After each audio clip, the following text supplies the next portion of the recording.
Paul Stopforth belongs to a group of South African artists who, in the late 1970s and early 1980s, produced political works of great power and resonance, works that dealt directly and unambiguously with militarism, the security forces, and the repressive apartheid regime.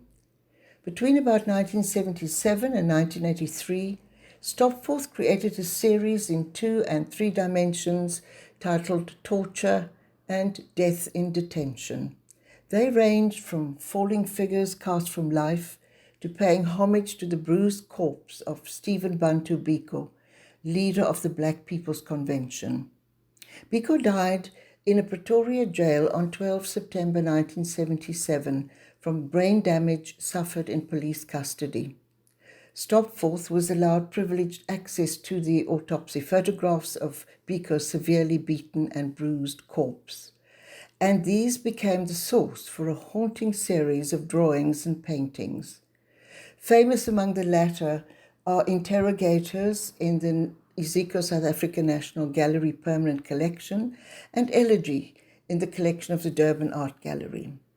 The series of drawings capture individual body parts. Hands, feet, legs, and an arm speak powerfully of vulnerability, torture, and death. Biko's right hand, now dismembered, is rendered against an uneven black shape of gouache that splashes gently onto the paper and that echoes the upward reach of the hand, stiff, striated, held in a clamp, and no longer human. The meticulous realism of the image has a forensic quality and clarity, yet it is otherworldly and fugitive. Stopforth achieved this by using a distinctive technique of wax and graphite on paper, a technique that he discovered while experimenting with liquid wax floor polish and small-grained metallic graphite used as a heavy machine lubricant. He accidentally spilled liquid wax onto a sheet of paper on the floor and then accidentally spilled some graphite over it while it was still wet. The granules of graphite settled and dried overnight and presented the artist with an unconventional and personal drawing surface.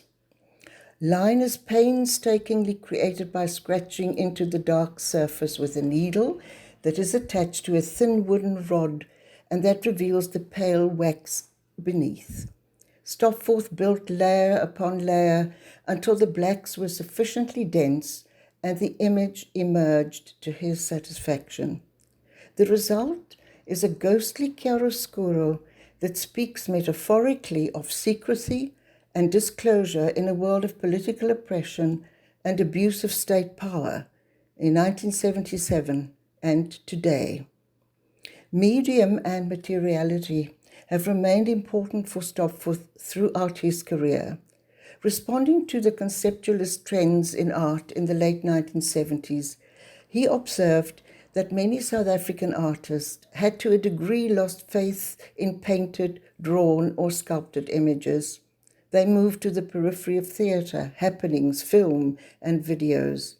He is quoted as saying, "I still believe that it is possible to create an image which has value utilizing traditional materials such as graphite or oil paint to express what one has to say. Whatever the material, there has to be a struggle with the media in relationship to the idea. It can't be the idea alone." End of quote. In 1988, Stopforth went into self-imposed exile in the United States. Many of his activist friends had been arrested, and his close friend David Webster would be assassinated a year later. This country was deprived of a great artist, and Stopforth had to suffer the pain of exile. But his iconic post-mortem Biko series will forever reflect the brutality of the apartheid system and the ongoing damage done to the lives of human beings everywhere who have the courage to speak truth to power and to take a stand against authoritarian structures and states.